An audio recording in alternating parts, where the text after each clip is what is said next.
welcome to the Special Moves podcast. This is episode 102. My name is Mike Williams. These guys are Jake Klukowski and Liam McKelvey. Hello. Hi. Hiya, how you doing? Mike has got good internet now, so... Yeah, I've actually been wearing glasses the entire time, but you just haven't been able to see it. Yeah.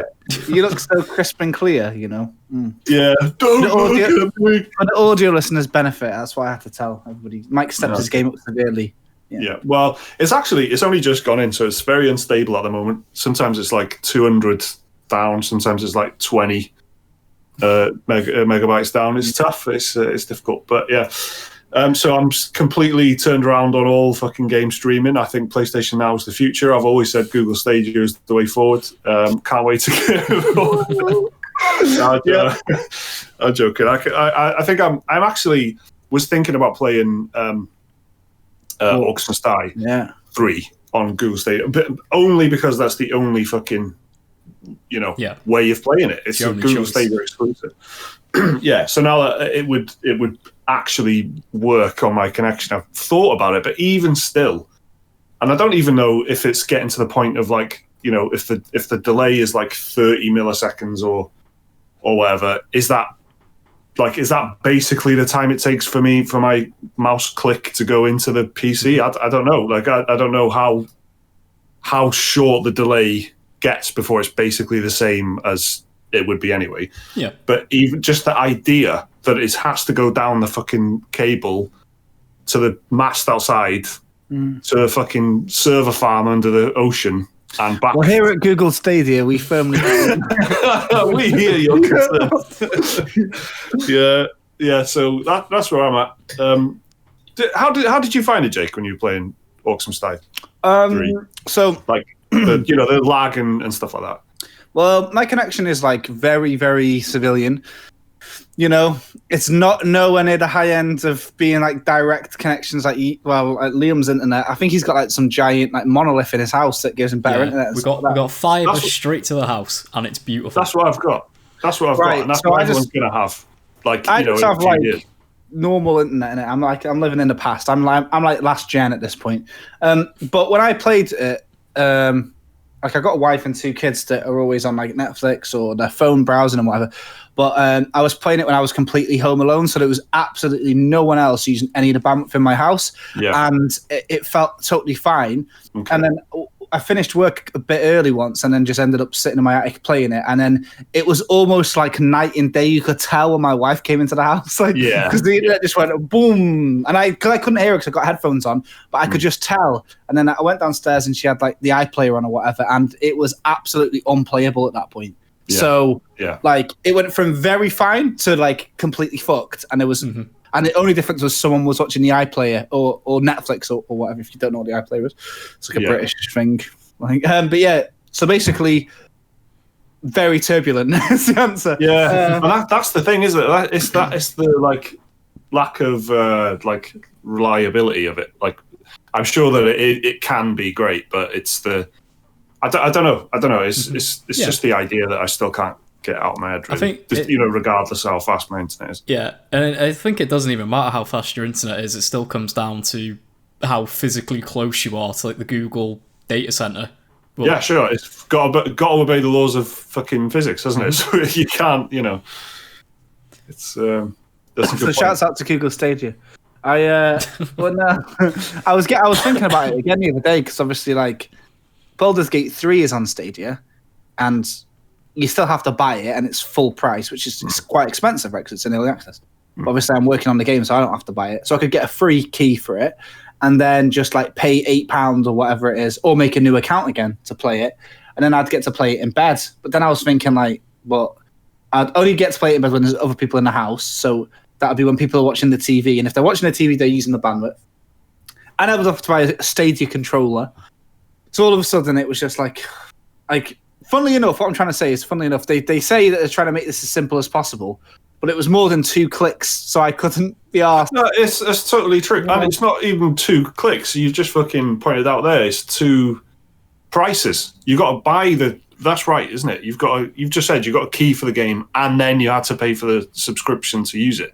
So it's like if fucking Netflix dropped their next fucking Stranger Things or whatever, and you're like, here it is, it's 20 quid on top of your, whatever a month that you pay as well. Yeah, at first I thought, well, I've got an Xbox connected to my TV in my bedroom, and there's a browser in there, so why don't I use the Xbox browser to go on Stadia.com, play it in browser, and I could use my Xbox controller to bypass the use of a Stadia controller, and I've got the hardware there, and it's through the browser, but then that's adding another layer of you know, what happens if like there's an update that starts downloading on my Xbox? So like all this shit, you just don't want to think about, do you? You want to think about this. I want to play the game. I buy the game. There I am playing the game. So there's too many variables. It makes me feel like I'm having to do some fucking algebra before I play it. And Stadia, I love you, but you know, we'll park it there for now, I think.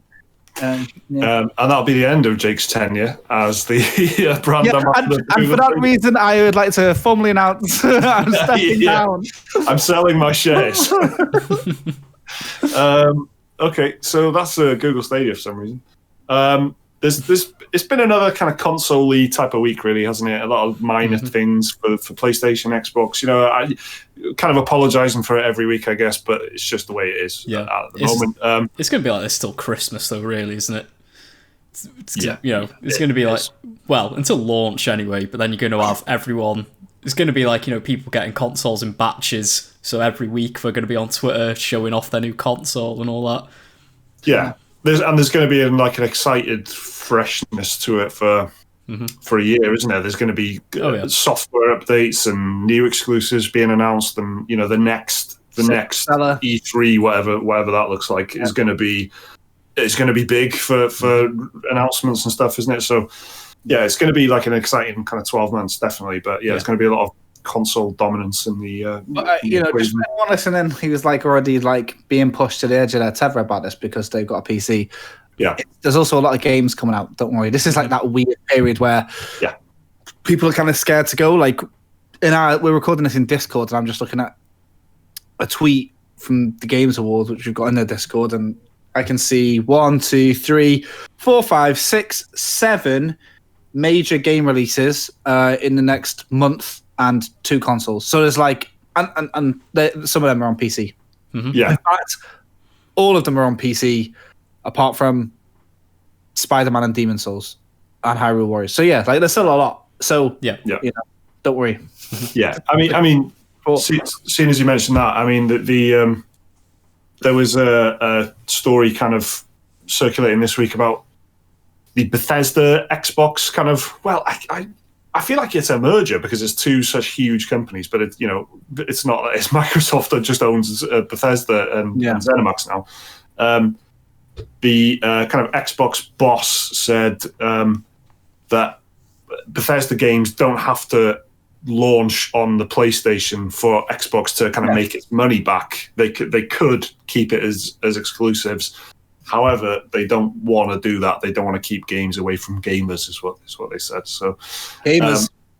Yeah, exactly. So, what did you guys think of that? Because I still can't see which way they'll go on this. I really can't figure out if they're going to make it a big, exclusive for the Xbox like environment, or if they're actually going to be this kind of philanthropic, just kind of just games are for everyone, you guys, which is their good guy look at the moment.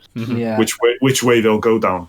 Yeah, like it is difficult to figure out because like you say, Mike, they could stick with the look at us, we're the best image, but then there's got to be some temptation in the back of their mind being like, what if we took Elder Scrolls 6 and put like a year exclusivity on PC, Xbox. 1 year. Yeah. Like they did with, and they've done it with other games. Like they did it with Rise of the Tomb Raider. They bought exclusivity for that for like 6 months, and then it came to PC, and then it came to PS4 like another 6 months after the PC version.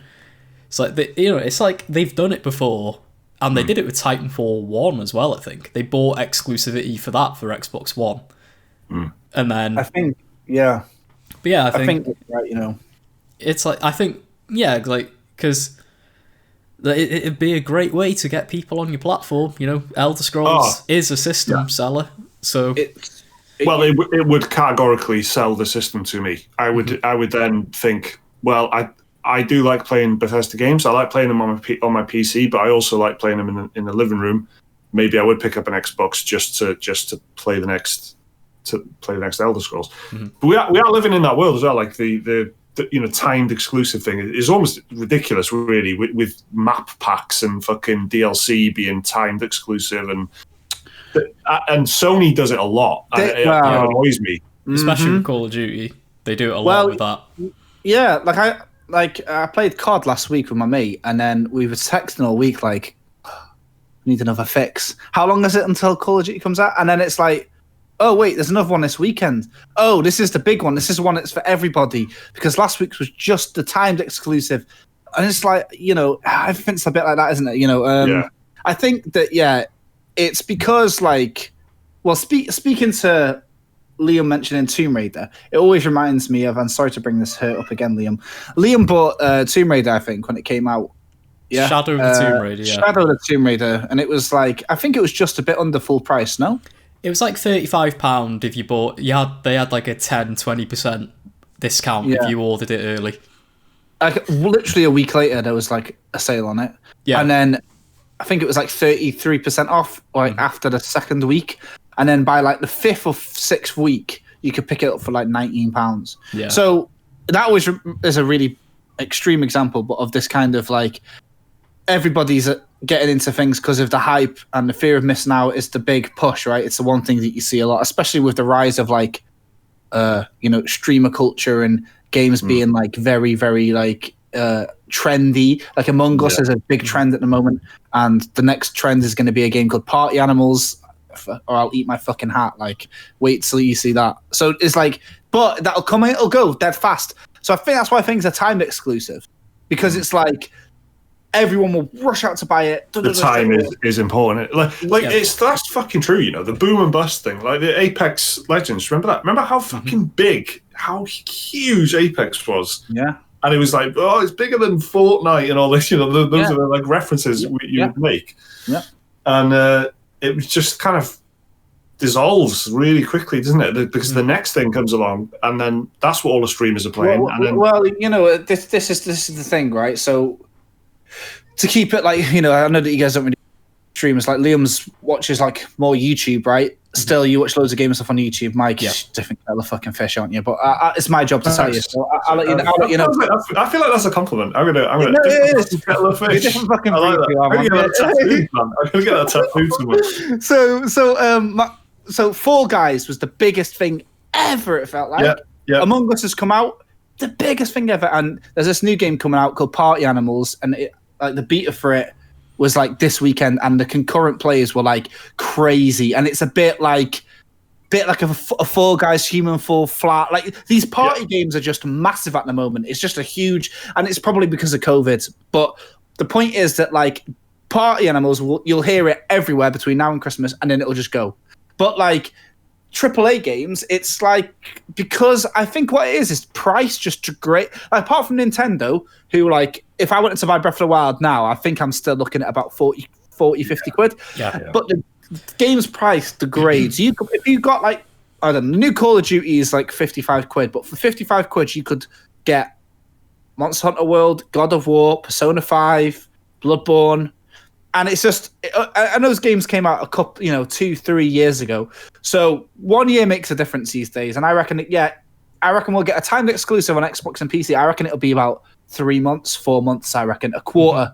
Because things done in quarters. I notice a lot in the games industry. I reckon it'll be that. Because then it's still like, we're not really withholding, but also, guys, we've kind of got to, and also, one thing to think about is that ZeniMax do have a say in this as well, and they are pretty fucking cutthroat when it comes to things. They kick off at any opportunity they have, to be honest. So I reckon if they have a say, they'll be like, no mercy for the bastards. They'll just be like, absolutely, you should. And I reckon there'll be a lot of, I guess this is kind of if you're into the culture and you're into it all, like, it's pretty exciting to know that how many cards Microsoft can play. There's a lot of ways they can take this, and it's interesting. But remember, just 2 weeks ago, maybe I brought it up. There's someone who tweeted us the stats of how they could get their money back with just Game Pass staying as it is now and not growing at all, kind of what Phil Spencer said this week, that not factoring in PlayStation, they can still recoup the money, seems to be exactly like that. You know, they've made their decision thinking completely inside their ecosystem without having to factor in third-party sales, I reckon. This acquisition is entirely based on how they can recoup their revenue if no other consoles existed. So it seems pretty par for the course what he was saying, I reckon. Yeah. He basically hasn't said anything either. He said both things. He said, "Yeah, we could keep it, but we don't want to keep games away." Yeah. So he's saying something without saying anything really, which is not surprised really.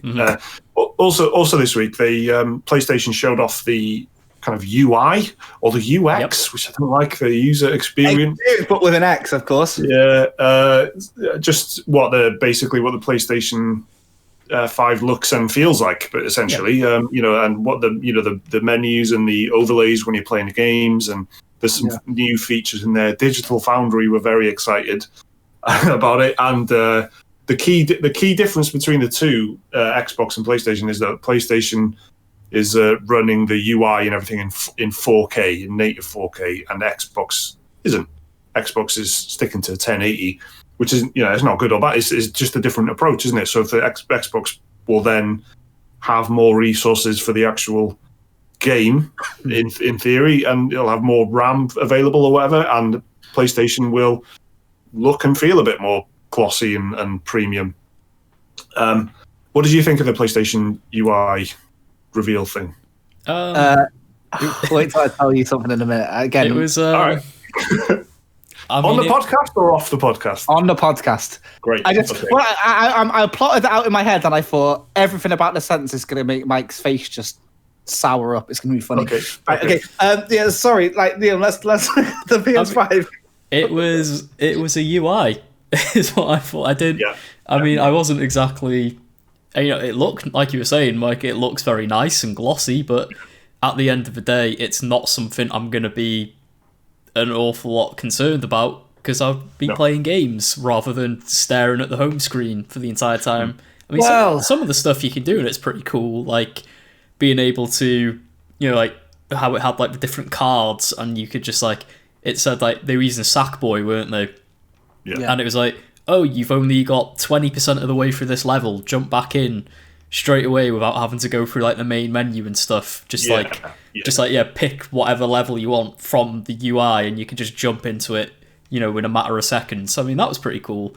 I wasn't too bothered about any of the social stuff, oh, my mates invited me to play a game of Destruction, All-Stars Destruction, whatever it's called, and then let's just put Sackboy on pause and then jump into a multiplayer game, and it was a bit like, I said it in our WhatsApp, where they were in the instant game switching, and then when they showed off, the game hung on a black screen for about 10 seconds before loading up, which is, it's nothing at the end of the day, but when you put that much emphasis on look how fast our system is, to then have it just have a loading screen, but slightly less of a loading screen. I don't know. I mean, I wasn't too impressed with it, but I wasn't uninterested. I mean, it's a UI, but I don't really care that much for UIs, to be honest. And Sony already made the perfect UI with the PS3 media bar. It's pretty close to that, isn't it? They've gone kind of back towards it. Yeah, I feel like that. But it doesn't have that satisfying click whenever you move. Do you remember that? On the PS3, whenever you moved left or right or up and down, it made a really nice click. It was maybe there's going to be some sort of anniversary release for it, and they, I can really see them doing because the sounds are iconic, right? Of the PlayStation 1 and 2 and 3. I reckon they did the PS1 type thing, didn't they? And when you turn it on, it has the PS1 boot up sound and whatnot.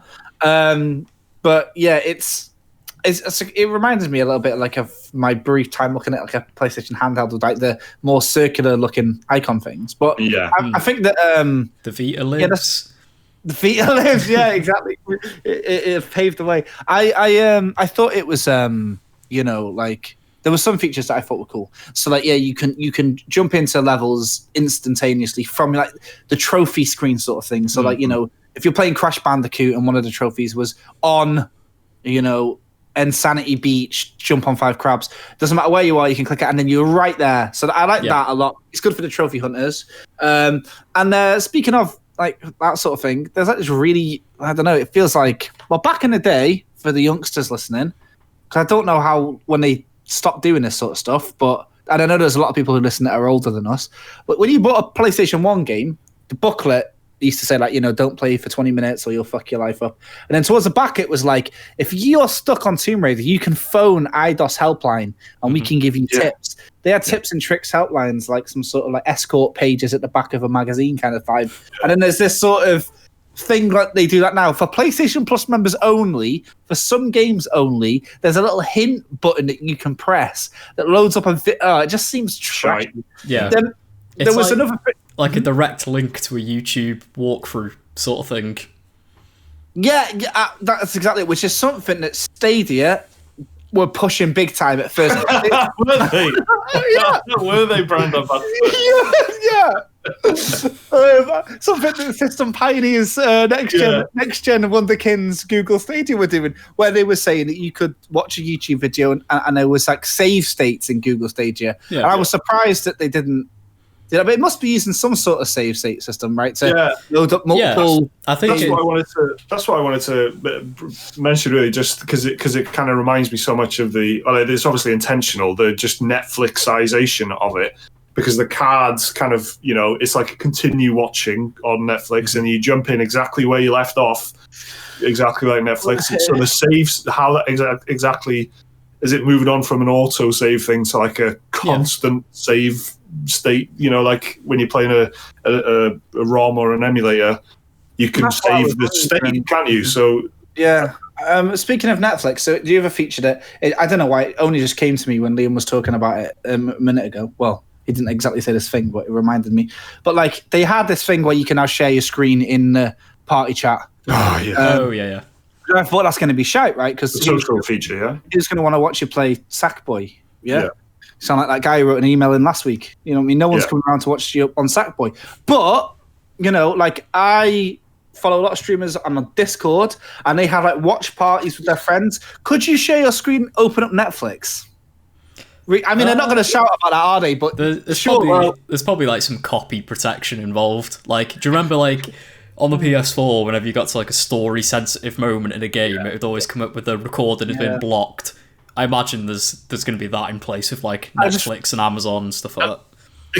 It could be really annoying as well. Like when you're going through the boot up of a game and it's like this scene is blocked and it's just like, what is it? It's like a fucking user agreement or something. Yeah. And it just and it appears and then appears again because it's only been on. It's like, imagine if you were trying to walk through a park and there was a security guard who was like, no photos, and you're like, all right. I'm not doing anything. If you have the camera only between like a foot on the path. Only that tree. Only that fucking tree. I think when they did that, I think it was like more to stop people accidentally leaking their like personal information. You know, like when you boot up Call of Duty and it's like log into your Call of Duty account, it like you get the screen, this recording's been blocked, but like. I don't doubt that there's a good reason. I just don't need to know. I don't care. I don't need the fucking pop up. They have the feature on if you're recording. You know what I mean? Yes, exactly. That's what I mean. Yeah, exactly. That's what I mean. If you're walking around the park with a camera out, by all means, security guard at me. But if I'm just walking my hands in my pockets, I don't need you. I'm just having a jog, man. I'm just having a jog. My zen is fucked up because of you. Yeah. I mean, worth. Or you do a Persona where you just block the entire game from ever being recorded for 6 months. Yeah. The fucking the screen share element then, because I thought back, I was just playing Skate 3 over the weekend, and it took me back to when I was like 17 or whatever, kicking it back on the party chat with your mates. That's who uses party chat. High school kids, and pretty much that's it. So like if you was all kicking about watching like a Halloween film on Netflix through the PlayStation, only one of you is paying, it's grey area legal, and everyone would be having a nice time. So I wonder if that's going to happen or not. I think you might be right with the protection, but if they just keep it quiet, who knows? I would imagine that kind of heavy user feature type thing, they would it would be a deal with Netflix. And if everyone on the call has got Netflix and you just want to have a little watch party, then okay. Netflix watch party, exactly. That's what they call it as well, right? Yeah. So UI looks cool. I mean, this is what I was going to say. That I was laughing about the idea of me saying this because it might be news to Mike, it might not be. But Xbox kind of showed off this UI feature as well. Did you see it, Liam? Did you see how they premiered it? You can already use the new Xbox UI. They patched it into the current Xboxes. Oh, cool. Yeah, so if you've got an Xbox, you can get hands-on with a new UI now if you want. Like, I noticed it when I was installing stuff from Game Pass the other day. I noticed it's changed. I quite like the new Xbox One. It hasn't got all the features of like the Series X. Like, you're not going to be able to do your quick resume in games and all that. But that's exactly it. Yeah, visually, it's the same. The quick resume feature is really cool, and I saw it from the way that they premiered it, which was from a 45-year-old influencer showing it off in an informative video via TikTok. Yes, that's the face I wanted. I was going to say, Mike, did you not see the TikTok? No, did you not see the influencer about quick resume? No, I missed that. He was playing. I think he was playing like maybe it was like Need for Speed, and then he went off it, loaded up another game, quick resume there, went back. But it's like saves it because how could it do that? Like normally, like my Xbox does that now, where like I was playing Dead Space. Watched a bit of Netflix, came back to Dead Space, but the game that I played before it, which was Skate 3, if I clicked on that, it would have gone through the whole menu again. Yeah. But it seems that you can juggle like as many as you have open at a time. Who was it?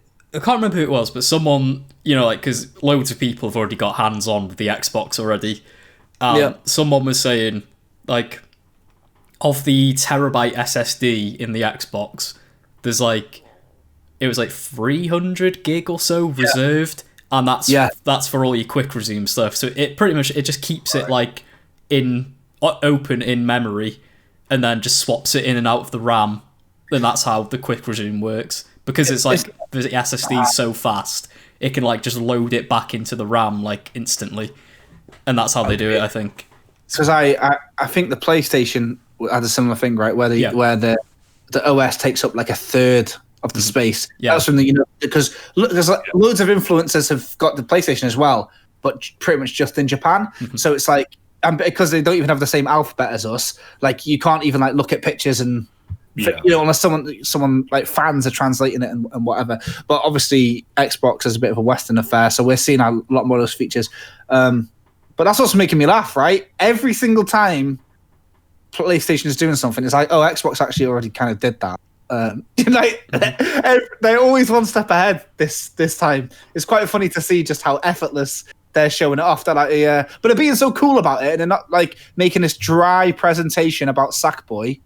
They're just like, here's a TikTok. PlayStation's communications have been really like dull. They're just been so like, there's nothing, apart from the, I think, was it the actual conference where they revealed the console and the price and things like that, and the date. Both of them have been good, right? Yeah, they were awesome. The games actually that you can play on it. They were fucking superb. They were really, really exciting. But everything else around it and this run-up, Xbox has been just generally kind of better, and they've been communicating more. Like, if you follow them both on Twitter, Xbox is noticeably a lot more just busy. It's just busier, and PlayStation isn't so much. So I was just saying, I do feel like I know more about the Xbox than the PS5 at this point.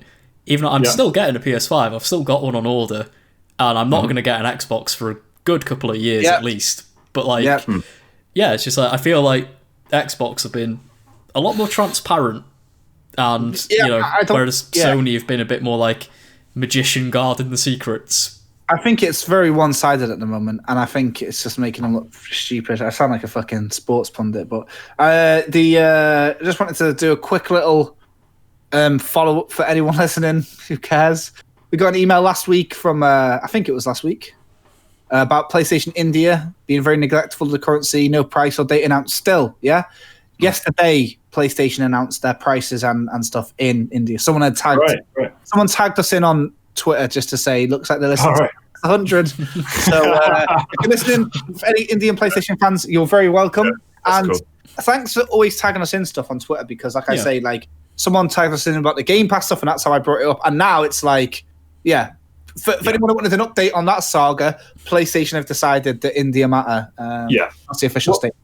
Well, you've kind of led us on beautifully to the emails, Jake, for a couple of reasons, one of which will become apparent. If you want to send us an email, the address is dearspecialmoves@gmail.com. Anything you want to talk about, even if it's not related to PlayStation or Xbox, please God, anything. Tell us anything about how you feel about games at the moment. Stadia. Maybe you're a PC. Maybe you're a PC gamer. Maybe you've just bought a fucking NVIDIA graphics card and you want to talk about it. Just let us know in the email inbox and we'll have a read.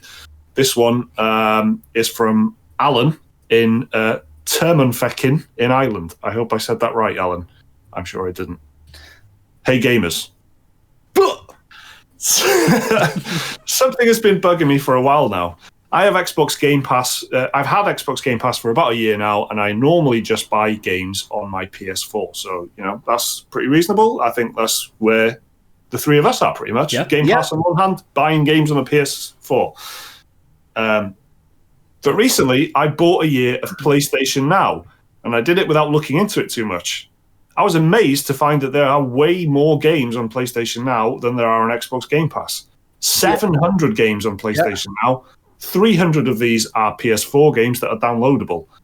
There's 250 games on Xbox Game Pass. I know Xbox recently got EA Play, but this does not include all of the good EA games, for example, Jedi Fallen Order, as they recently released EA Play Pro, and half the games on EA Play are all their sports franchises from 2014. And who wants to play that? So what's been bugging me is that every major games channel or podcast, Alan, we get it, I have listened to in the past year are forever saying that Xbox Game Pass is the best value proposition in gaming. But I think PlayStation Now has better games, and it's cheaper than Xbox Game Pass. Don't get me wrong, I love Halo and Gears and Rare games, but I can't understand why PlayStation Now gets no positive attention.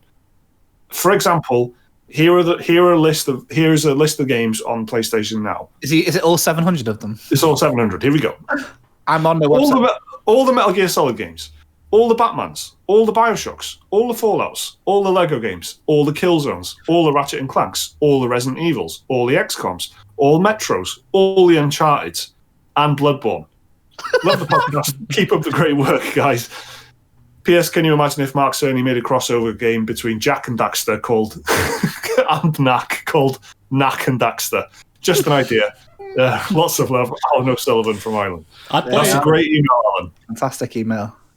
And I was on the PlayStation Now website right now, but you've kind of fucking just swept the rug out. How am I going to top all that? I'm just looking.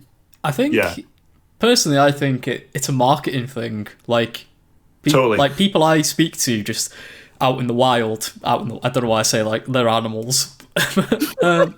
Just like people are animals, mate. No, like people I speak to that are sort of more casually into games and stuff, I guess. Like they either don't know what PlayStation Now is, or they still think it's streaming. The streaming, like streaming the old PS3 games and stuff. So I just think Sony's not really made it clear that you can download games now. And I don't even know how much PS Now costs anymore. I remember it was quite expensive when it first launched, but I know they reduced the price of it. But it's like I just think it's like people £9 a month. So it's like it's a little bit cheaper than Game Pass Ultimate then, which is $11.99. But it's just like I just think people don't know what PlayStation Now is. Like, even though they do every so often put that annoying little advert on your PS4 dashboard that you have to delete to get out of the way. Yeah. But like, I just look at that and I think, get the fuck out of here. Same. I just I don't. It's completely nail on the head, Liam. It's complete fucking marketing failure. It's because it came out as a much inferior product to begin with, where it was, as you said, it was more expensive, and you could only stream games, and they were mainly old PS3 titles. So it is a completely different proposition now. where it's kind of a hybrid of fucking Stadia and Xbox Game Pass. But I don't know. I think maybe the one other thing maybe is that Game Pass has got new stuff on it, and I don't know. And I literally mean I do not know if PlayStation has, if fucking whatever Ghost of Tsushima comes out, are they going to put that on PlayStation now the day it comes out? I don't think so. Are they? Exactly. That's what it is. Yeah. That's probably a key difference. But yeah, generally it's a massive marketing failure. Yeah.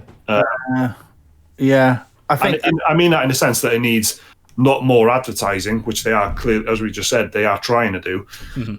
They should rebrand it and fucking forget the streaming thing. And I'm not saying not do it, but just that's a fucking bullet point beneath the fact that you can download and get access to 300 games or whatever, and make more of the fact. Do what Xbox does, and Xbox, we're straight away they said the most powerful console you can buy, and all that kind of thing. Well, they could do exactly the same thing and say the biggest library of games that you can get on a fucking subscription service or whatever. I think it'll just get even more confusing going into PS5 as well, because they've got that PlayStation Plus collection at launch, which is a bunch of PS4 games you can download backwards compatible. But surely are those games not going to be on PlayStation Now as well? Will PlayStation Now work on PS5? It's just going to get even more confusing.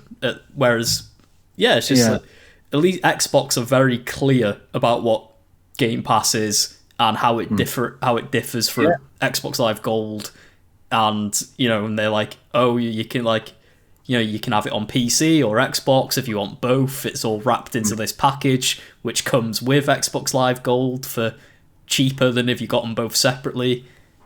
Yeah, it's like I think it's a communication issue. Yeah, for sure. I'm just looking at there's literally a vertical split on their website when you click on the A to Z of the games, and it's PS4 and PS3, and everything PS3 is of course to be streamed, and so you get in some games you can download you can download games like Heavy Rain or Hitman 2, and then other games like all the Lego games are there, but you stream them.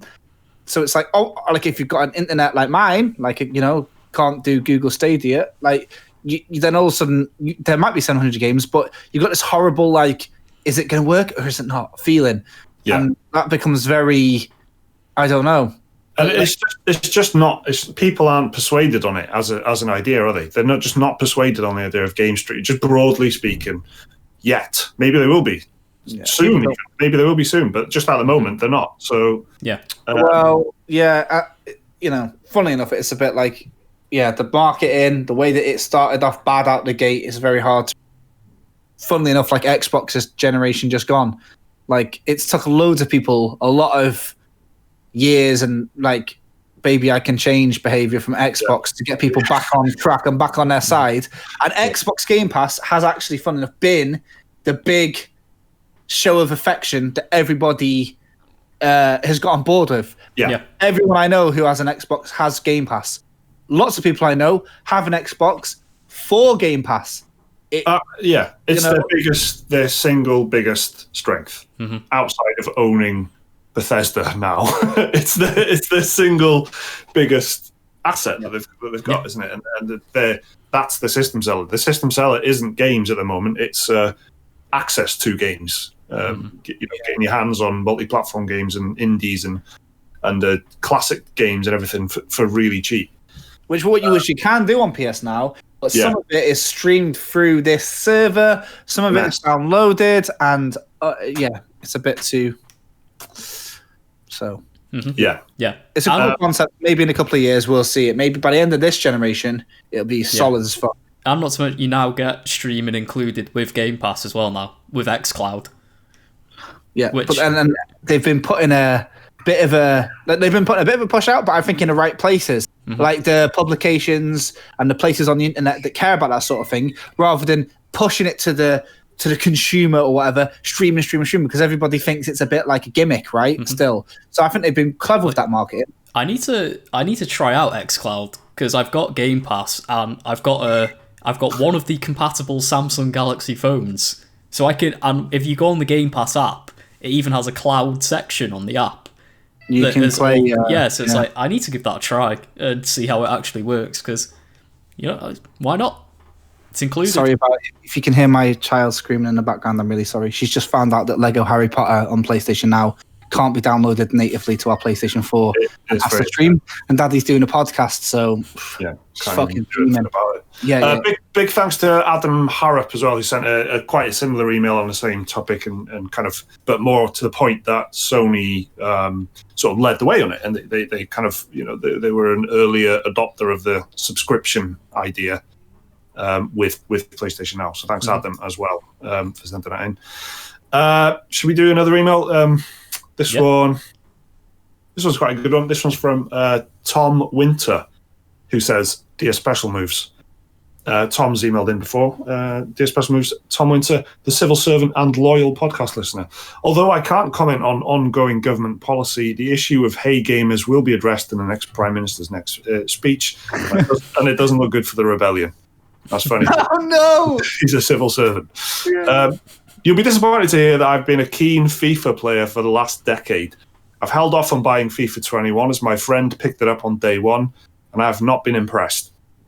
I can appreciate that each new FIFA isn't particularly innovative, but fuck me, FIFA 21 really takes the piss. No new features. The UI and menus are almost identical to FIFA 20. Even the players don't have updated pictures. They're literally the same as last year. The only difference are the new track list and that the menu is now blue instead of white. £50 for a blue menu and a new playlist. What a joke. But this got me thinking. When new games in an established IP are released, what do we really want?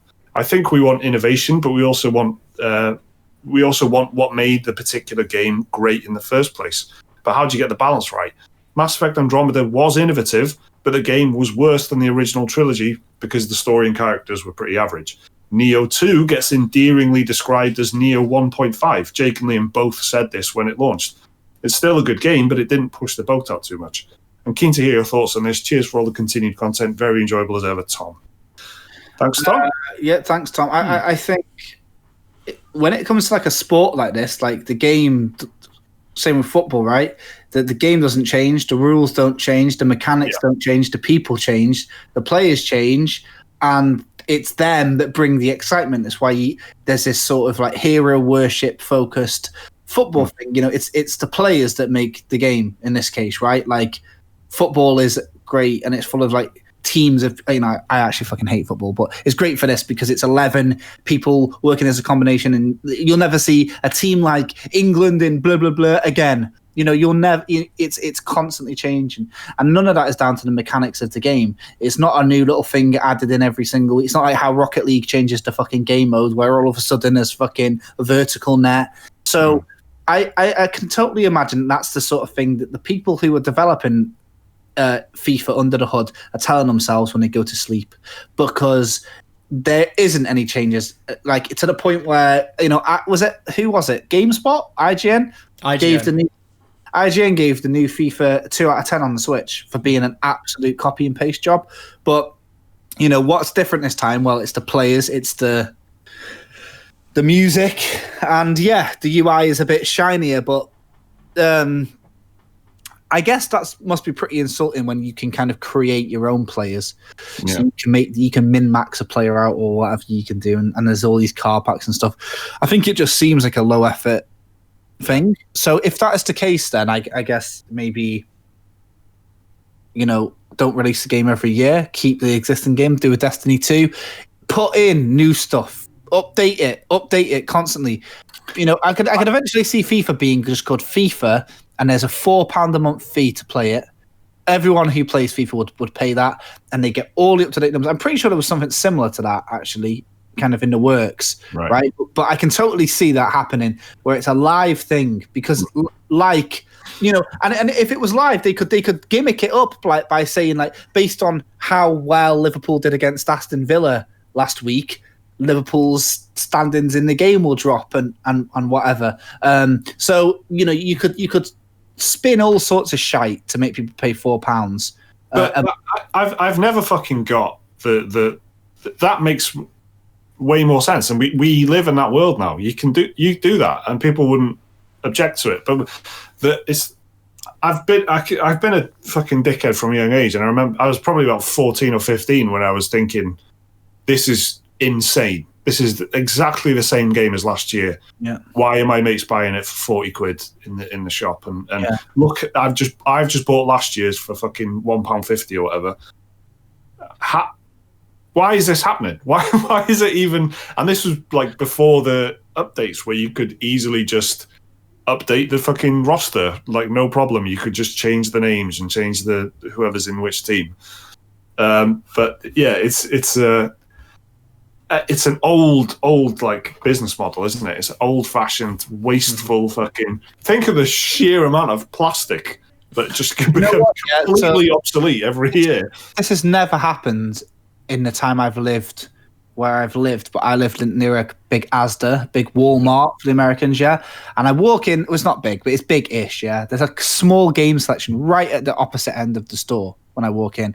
I've never, ever, ever, ever, ever seen, when you walk into the store, there being that, like, cardboard shelf with all the games. Normally that's seasonal, right? Obviously, so Mother's Day, there's some shit flowers there. There's pumpkins near Halloween. But I went in there yesterday, FIFA now on PlayStation 4, no Xbox or nothing, no Switch, just FIFA, and it's like you can see the missing holes. It's like an advent calendar that's been half opened, you know, just like these little vacant holes where people have gone and spent a 40 quid, and each hole to me represented 55 quid. And I was looking at it going, the poor, because I live in a town where like there's like 100 people in there. I'm just thinking the poor fuckers. Like I got the 90 quid version of this for free, yeah, and I turned it off to 8 minutes. That's what, £12 a minute. For me to feel that disappointment, and these fuckers have almost like a real footballer, mate. yeah. So I just, you know, if you're into football, maybe it's different. You know, if there was a boxing game and it was the same every year, but it was just the players change, you know, blah blah blah blah. Would I be so into it? I don't think I would, but it's easy for me to say, and I wouldn't know until I was into it. So what I need to do basically is spend the next 15 years getting into football, and then I'll come back to you. Is that right? Yeah. Well, what Tom was saying, you know, about it being new track list, as in music. Yeah. The menu is blue instead of white. That, as far as I'm concerned, that is what's been happening every year. And you could, they must have hit a point, right, at some point over the last 10 years, 15 years, where they just got it right. They just the best control setup, the best features. You know, the best way, the fluidity of the game, the most intelligent AI, everything works as you'd expect, and it probably got a 9 or a 10 on IGN. Yeah. And they've done that. So then they continue to release the game, and then it deteriorates over the years until to the point where it gets a 2 out of 10 on IGN on the Switch, because it's a literal copy and paste of the last year. So it seems crazy that apparently it's FIFA 14 is the undisputed FIFA game. Yeah. There's a ranking of 36 of them on TalkSport. I suppose like the only differences you can really do is like make it visually better. Like you can see each individual strand of grass on the pitch, or every single like person in the audience has their own life, like Watch Dogs Legion style, where they go back home and they've got a profession and a schedule, and it's like, what else can you do apart from, because like at some point like you're gonna hit the sweet spot for gameplay. What else can you do? So they did in 2014, as we all know. But they have done things like added in a character-driven story and stuff, and obviously you can change the management and things like that, like the career kind of management tools and features. And NBA 2K got Spike Lee to do the story for one of their basketball games. That's cool. Yeah. That's fucking good, though, isn't it? That's as good. Yeah, that's a smart move. But he's a massive basketball fan, so it's it's the only thing I noticed that I guess I don't often, because I don't really play sports games, that might not be anything particularly interesting for people that are like well versed, is that the commentary algorithm is so smooth Like, because obviously I'm in control of who's kicking the ball to which player, right? And the way that the commentators are like, oh, and passes through to, and the way that they say the names, like all the cadence and the way that their voice, it doesn't feel like, and Alverson gets the ball. Which is what it is like in the rugby game still, And that's a great pass for Wales. And I always remember that. I always remember, actually, Mike doing that is always in my head whenever I see it. Saying the fucking like that's a great pass for, which doesn't even. That's not a thing. But. And this is like that's honestly it. Like the way that it says players' names this year, maybe the same as last year. But like last time I remember playing FIFA, I remember it was a bit like how in RPGs they always try and use like pet names instead of like, they'll call you laddie or warrior or whatever. This isn't like a great pass for the young player, just headbutted out by the big lad. It's like, it's all proper. And the way that they say it, like it kicks the ball and it's like, Mbappe! And they're all like fucking well into it,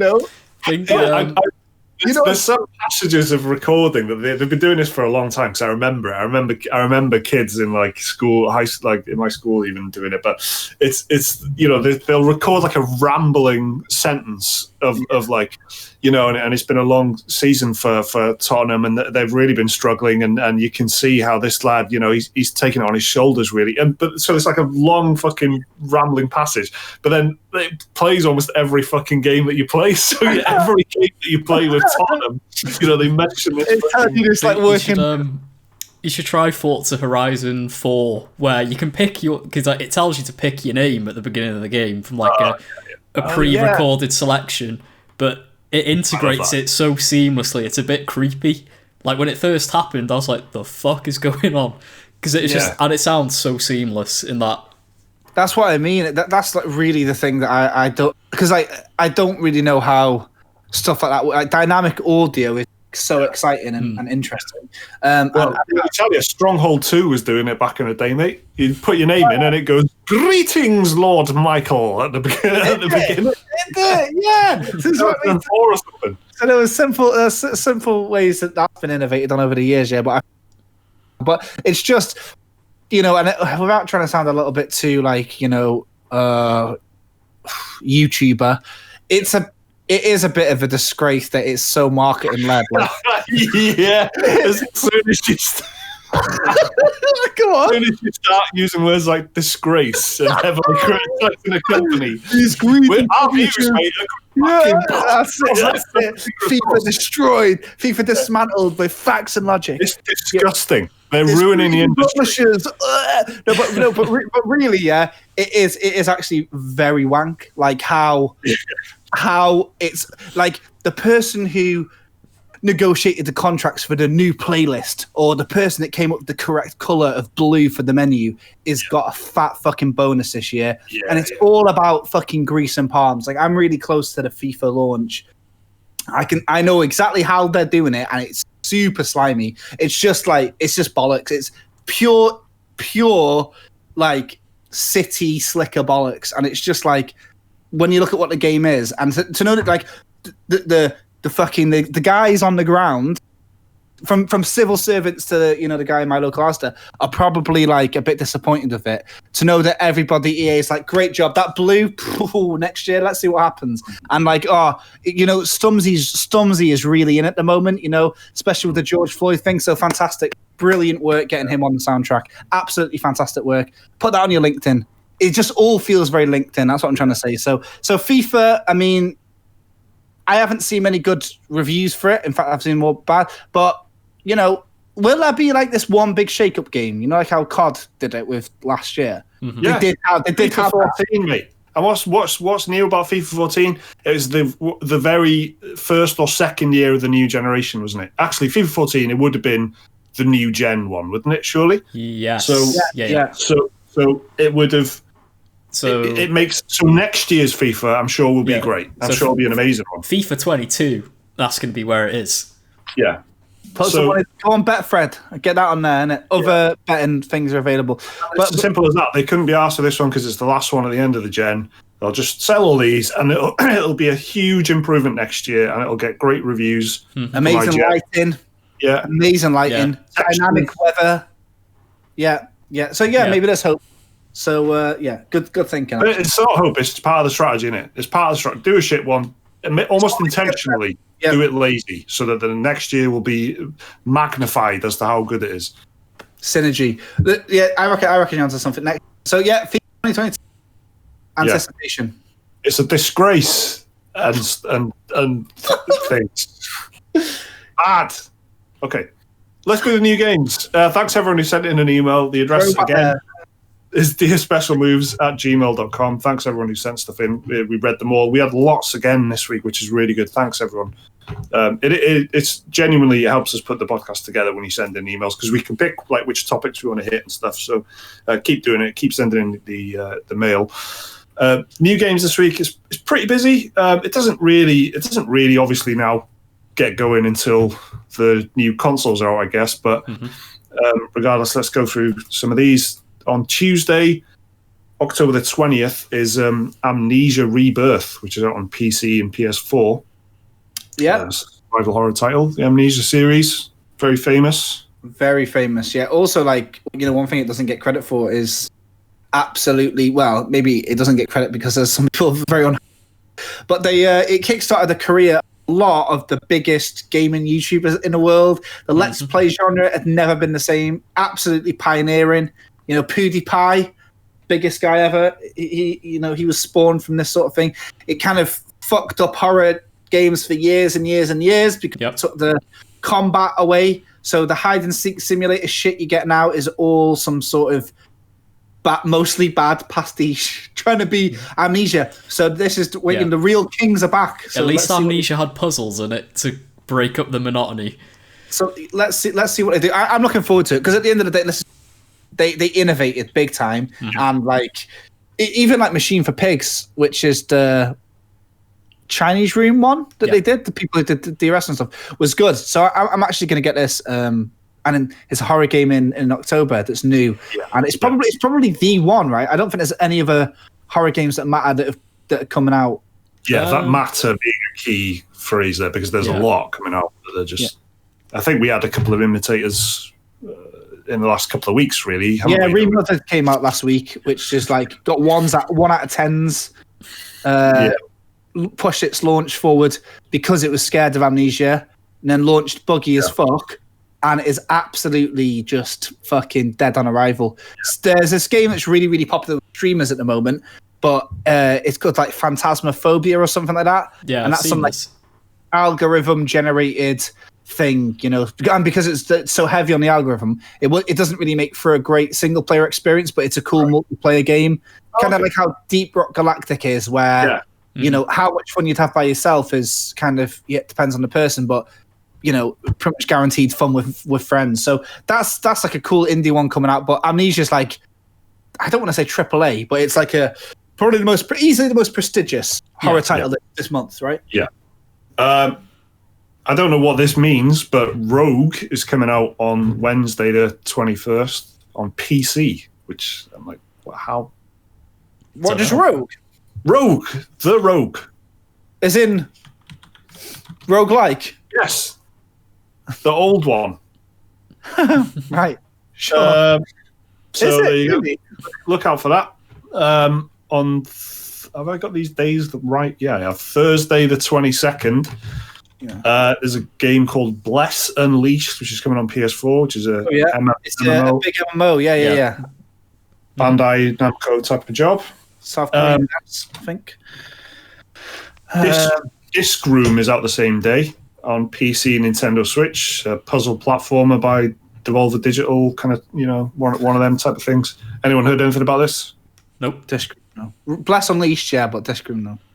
If Found is out on Nintendo Switch. This is an Annapurna interactive game. I've seen a couple of people talk about this, like a narrative, visual novel type of game. It sounds like my sort of thing. Annapurna don't really make shit games, do they? It looks sad. The developer like every other Annapurna game, apart from Donut County. Yeah, it looks sad, and it's I don't know. It looks like like you get those like YouTube channels that just like have like chill hop, not lo-fi chill hop, and they always have these like random like blue and pink and purple DeviantArt.com art station. It looks like that in a game, and the developer is called Dreamfeel. Two things that everyone likes. So let's so that looks cool.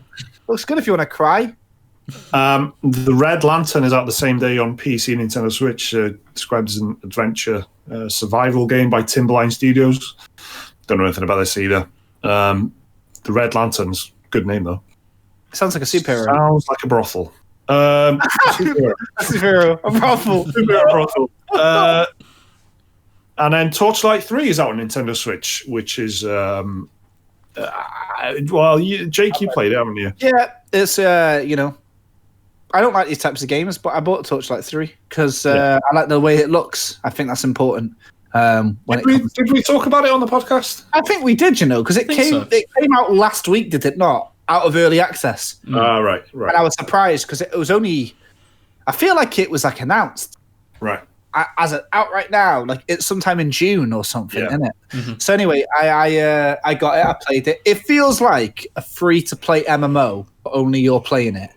And it's an ARPG, but I feel like that a bit about Diablo, I feel like Diablo, when I'm playing it, I feel like at one point, I'm going to get into some Destiny-style shit. I don't know how much of that is me, but I just feel like I'm grinding. Genre. But for what? Yeah. But do you know what? Yeah, it looked quite nice. When I played it, it was really buggy because I was playing it within an hour after it came out, and then the day after, and then the day after. So I don't know if the servers were expected to be, bombarded as much as it was. But it's so just a quick recap. It was built originally as a free-to-play model game. I think it was called Torchlight Frontiers. And then there was a big backlash from the people who got early hands on, a really big backlash to the point where they gutted that out. But obviously that was the whole center of it. So that leads to, as you can imagine, quite a hollow experience. Then they tried to fill it up based on player feedback. That's what they were saying that the early access was for. But it's only been 3 months of early access. So how much can you really fix? Fundamentally, that's yet to be seen unless you've played it. Because I didn't play it last week when it got announced. So yeah, have a look. I would look at reviews for it, even if series has been around for a long time. I've never touched it. And then on Friday is Transformers Battlegrounds, which is old school action beat 'em up type of game out on PC, Switch, PS4, and Xbox One. I played a Transformers game on a PS2 recently. My mate at work is into retro games, and it was pretty cool. But I've never really, they give something away on PS Plus. That is actually a good. I played that. It's good. It's Transformers Devastation, made by Platinum Games, and it's got. If you want to play a Transformers game with an unexpected metal soundtrack, it's pretty great. It's very over the top and silly, but it's very short as well. You can finish it in 3-4 hours, but it's a lot of fun. And you can only actually buy it secondhand now because it's one of those games that they lost the license to, so you can't actually buy it legit anymore. You have to buy it secondhand. This is like XCOM.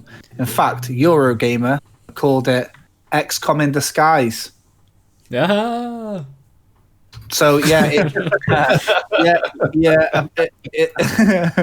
looks like a mobile game, but it's it looks like an XCOM clone, and that's what. Oh, I was reading this morning that there's an XCOM King Arthur game coming out, which I always thought that I wrote a Kickstarter for it. That was my job.